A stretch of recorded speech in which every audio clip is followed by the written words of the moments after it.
करते हैं JEE paper leak मामले की, जिसमें अब हरियाणा सरकार विपक्ष के निशाने पर है। कांग्रेस पेपर लीक कांड पर सरकार पर हमलावर है, तो सीबीआई ने भी जांच तेज कर दी है। सोनीपत में सीबीआई ने कॉलेज में छापा मारा और सबूत जुटाए। पूरा मामला क्या है, इस रिपोर्ट के जरिए देखिए।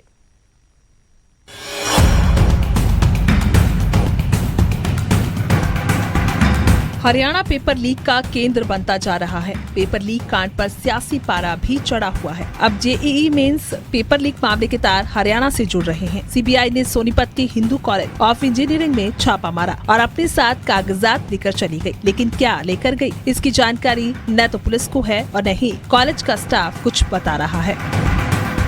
जेईई मेंस एग्जाम में हुए फर्जीवाड़े में केंद्रीय जांच एजेंसी सीबीआई ने 20 जगह छापेमारी की है। वहीं फिलहाल मौजूदगी सोनीपत के हिंदू कॉलेज ऑफ इंजीनियरिंग के सामने है, जहां पर 26 अगस्त और 1 सितंबर को जेईई मेंस की परीक्षा हुई थी। लेकिन अब वो परीक्षा सवालों के घेरे में है। कहीं ना कहीं उस परीक्षा में जो विद्यार्थी बैठे उन पर कहीं ना कहीं सीबीआई ने सवाल खड़े किए हैं। जो सीबीआई है इसी कॉलेज में पहुंची थी और 10 से 15 घंटे बताया जा रहा है कि सीबीआई यहां पर रही, लेकिन क्या कुछ यहां से लेकर गई, इस बारे में ना तो कॉलेज के आला अधिकारी बता रहे हैं और ना ही सीबीआई ने सोनीपत पुलिस को इस मामले में कोई जानकारी दी थी। सीबीआई इस मामले को लेकर करीब 20 जगह छापेमारी कर चुकी है। इस मामले की तार नोएडा और झारखंड से जुड़े हुए हैं। बताया जा रहा है कि 26 अगस्त और 1 सितंबर को सोनीपत की हिंदू कॉलेज ऑफ इंजीनियरिंग में जो जेईई मेंस की परीक्षा हुई थी, उसमें फर्जीवाड़ा किया गया था। जो सीबीआई है, जो उनके आला अधिकारी हैं, इस मामले में अब गहनता से जांच में जुटे हैं। कहीं ना कहीं जेईई मेंस एग्जाम के जो तार हैं वो नोएडा, झारखंड और सोनीपत से जुड़े हुए हैं। फिलहाल इस मामले में जो कॉलेज के आला अधिकारी हैं उनसे बातचीत करने की कोशिश की गई, लेकिन वो भी पीछे हट गए और सोनीपत के एसपी, डीएसपी और थाना प्रभारी को इस मामले में कोई जानकारी नहीं है। और इस कॉलेज से क्या कुछ दस्तावेज सीबीआई यहाँ से लेकर गई है, इस मामले में भी किसी को कुछ नहीं पता है। बहरहाल अब देखना यही होगा कि आने वाले समय में जो सीबीआई की जांच है उसमें क्या कुछ निकलकर सामने आता है। वहीं पेपर लीक मामले में प्रदेश सरकार भी विरोधियों के निशाने पर है। कांग्रेस नेता रणदीप सुरजेवाला ने ट्वीट कर कहा, जेईई मेंस परीक्षा का पेपर हरियाणा में लीक होने से प्रदेश सरकार का नकारापन एक बार फिर जग जाहिर हो गया है, जिसके चलते बीजेपी जेजेपी सरकार में हरियाणा पेपर लीक माफिया और पेपर बेच माफिया का केंद्र बन गया है, जहां पर पेपर लीक माफिया में कानून का कोई भय नहीं रह गया। साथ ही कांग्रेस ने पिछले 7 सालों के पेपर की जांच सुप्रीम कोर्ट के जज से करवाने की मांग की है। काबिले गौर है कि पेपर लीक कांड पहली बार नहीं हुआ। इससे पहले हरियाणा पुलिस भर्ती का पेपर लीक होने के मामले ने तूल पकड़ा था। अब गृह मंत्री अनिल विज ने मामले की जांच सीबीआई से करवाने के लिए सीएम मनोहर लाल को खत लिखा था, जिसमें पेपर लीक मामले की सीबीआई जांच की सिफारिश की गई थी। सोनीपत से नितिन अंतिल, न्यूज़ 18।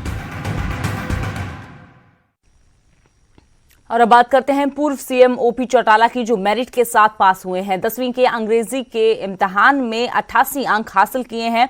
18 अगस्त को सिरसा में परीक्षा दी थी अंग्रेजी विषय की। परीक्षा में चौटाला को राइटर की अनुमति मिली थी। आपको बता दें कि 10वीं की अंग्रेजी विषय की परीक्षा न देने पर शिक्षा बोर्ड ने चौटाला का 12वीं का रिजल्ट रोक दिया था और उसके बाद अब 18 अगस्त को सिरसा में उन्होंने अंग्रेजी विषय की परीक्षा दी थी राइटर के साथ, जिसमें पूर्व सीएम ओपी चौटाला मेरिट के साथ पास हो गए हैं।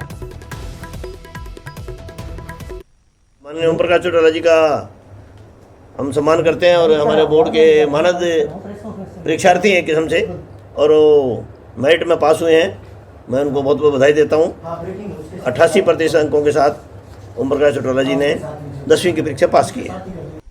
और अब बात करते हैं हरियाणा विद्यालय शिक्षा बोर्ड की, जो एक बार फिर से सवालों के घेरे में है। शिक्षा बोर्ड पर कई सवाल उठे हैं, जिसका खुलासा आरटीआई की एक रिपोर्ट में हुआ है। आखिर इस बार शिक्षा बोर्ड पर उंगलियां क्यों उठ रही हैं, इस रिपोर्ट के जरिए देखिए।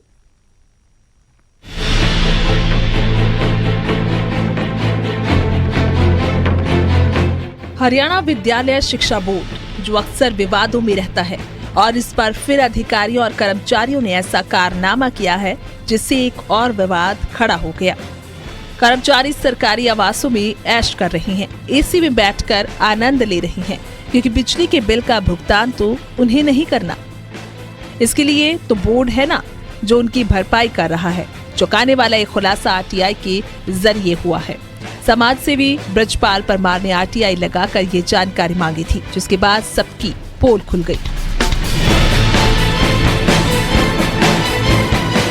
हमने शिक्षा बोर्ड से एक आरटीआई मांगी थी कि शिक्षा बोर्ड के अंदर कुल कितने एसी लगे हुए हैं। उन्होंने जवाब दिया है, उन्होंने हमारे को जवाब दिया भी हमारे एसी की संख्या है 45 एसी तो कार्यालय में लगे हुए हैं और 16 एसी हमारे जो रेजिडेंस हैं उनमें लगे हुए हैं, जो कि ये जो सरकार के आदेश हैं, चीफ सेक्रेटरी का आदेश है, उन नियमों के खिलाफ है। क्योंकि कोई भी अधिकारी अपने घर पे या ऑफिस में एसी नहीं लगा सकता और एसी लगाएगा तो बिजली का बिल अपने फंड से भरेगा, ना कि किसी सरकारी खजाने से।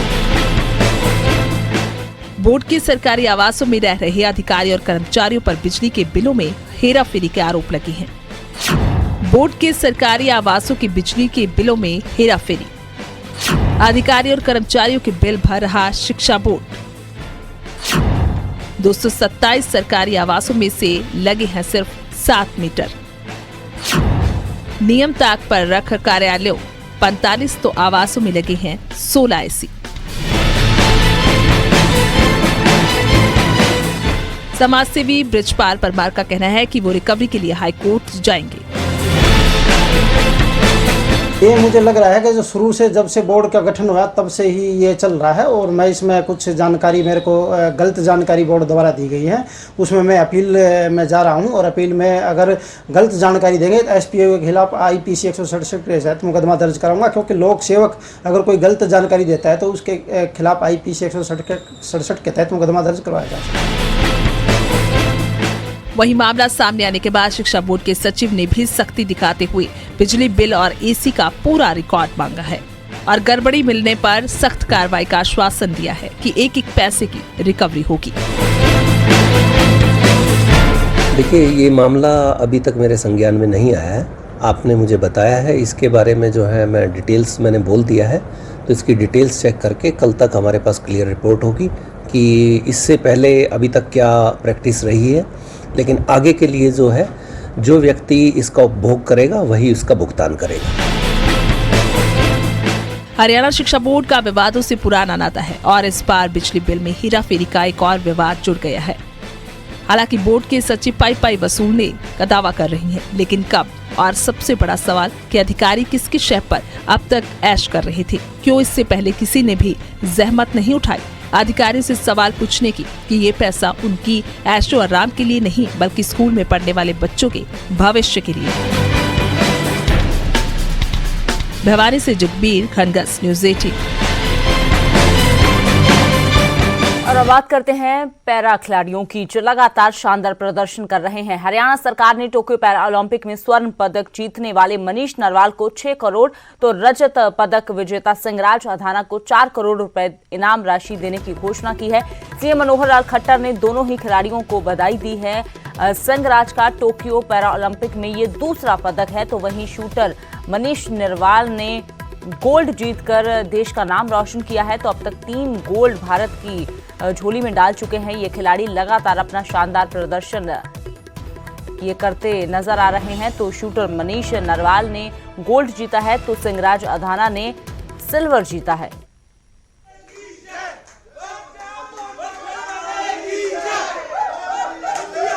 तो परिवार में किस तरह से जश्न मनाया जा रहा है वो आप तस्वीरों में देख सकते हैं।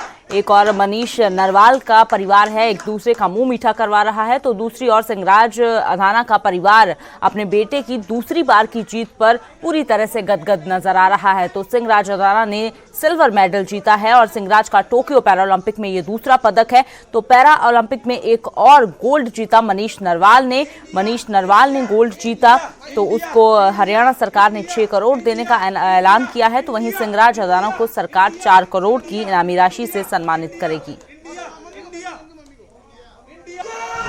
बेटा आपको इतिहास रच दिया, पूरे देश का गौरव बढ़ा दिया, पूरे देश का झंडा ऊंचा कर दिया मेरे बेटे ने।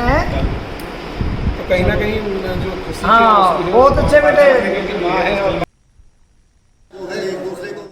बहुत खुश हूँ और सगला परिवार ही हमारा दोनों मेडल है इंडिया के ही, बल्लागढ़ के, दोनों ही बल्लागढ़ के हैं। फरीदाबाद दोनों फरीदाबाद के ही हैं दोनों ही। हम बेहद खुश हैं। उम्मीद इसके कोई पैमाना नहीं है खुशी होने का हमारा कि हम शब्दों में बयान नहीं कर सकते। आज हम इतने हाँ जी आप उनकी वाइफ हैं? यस यस क्या कहना है आपको, कितनी खुश हैं आप? हाँ, मेरे को बड़ी खुशी हो रही है। मैं बहुत ज्यादा खुश हूँ। दोनों मेडल इंडिया के, इससे और भी ज्यादा खुशी है। तो फूली न समारी, इतनी खुशी है कि देश में नाम कर दिया कि ऐसा शेर है मेरो सिंगराज में। बहुत खुश हूँ। देश में नाम होगा मेरे बेटा को। गोल्ड मेडल ले आया है, देश का नाम किया हो मेरे बेटा ने। आप बताओ, आपके पिताजी ने, आपके पापा मैं बहुत खुशी, मेरे पापा जी ने मेडल जीता है। हम सुबह से पूजा कर रहे थे। मैं बहुत खुश हूँ, मेरे पापा जी ने देश का नाम बढ़ाया। दोनों मेडल हमारे शहर के आए हैं। मैं बहुत खुश हूँ। और मैं ये भी खुश हूँ, पापा ने दोनों मैचों में मेडल लाए हैं, ब्रॉन्ज और सिल्वर। मैं बहुत खुश हूँ पापा के लिए जी। मेरे को इतनी खुशी है, मैं खुशी संभाल नहीं पा रहा हूँ।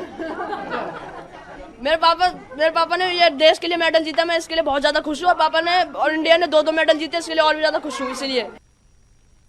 और वहीं टोक्यो पैरालंपिक में जेवलिन थ्रो में गोल्ड मेडल जीतने वाले सुमित अंतल को सोनीपत पहुंचने पर शानदार स्वागत उसका परिवार की ओर से किया गया। सुमित के स्वागत में ग्रामीणों ने विजय जुलूस निकाला। इस मौके पर सुमित अंतल ने कहा कि उन्होंने अपनी मां के सपने को पूरा किया है। बहनों के रक्षाबंधन पर उन्होंने गिफ्ट के तौर पर गोल्ड मेडल दिया है। गोल्डन बॉय सुमित अंतल ने जेवलिन थ्रो में विश्व रिकॉर्ड भी बनाया है और इस गोल्डन बॉय का अपने घर पहुंचने पर किस तरह से शानदार स्वागत किया गया वो आप तस्वीरों के जरिए देख सकते हैं। अब की बार काफी प्लेयर बहुत अच्छी तैयारी में आए थे। सबसे मेन मुकाबला मेरा ऑस्ट्रेलियन प्लेयर और श्रीलंकन प्लेयर्स के साथ था, लेकिन बहुत अच्छा लगा कि मैंने देश के लिए गोल्ड मेडल जीता है। बिल्कुल मेरी उम्मीद के अनुसार बहुत ज्यादा स्वागत किया गया है मेरा, और मैं सभी देशवासियों का इसके लिए बहुत बहुत धन्यवाद करना चाहूंगा।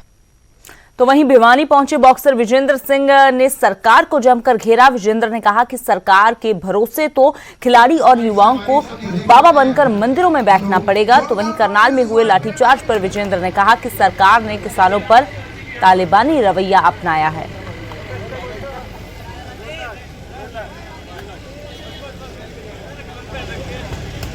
लग रही है कि हरियाणा अभी नंबर 1 है बेरोजगारी में। तो भैया जिनकी उम्र निकलती जाने लग रही है, 20 से 25 साल की उम्र है, उनकी उम्र निकल जाएगी। फिर बाद में बाबे कहते घने बैठे मंदिर में उड़े उड़े बैठना पड़ेगा। फिर हमने भी देखिए सरासर गलत है। सरकार जो कहते हैं कि तालिबानी रवैया अपना रही है, सरासर गलत है। इसका कहते हैं कि जनता कहते हैं मुंह तोड़ जवाब देगी। अभी यूपी के इलेक्शन आ रहे हैं, वहाँ कहते हैं सबको सारी पिक्चर क्लियर हो जाएगी।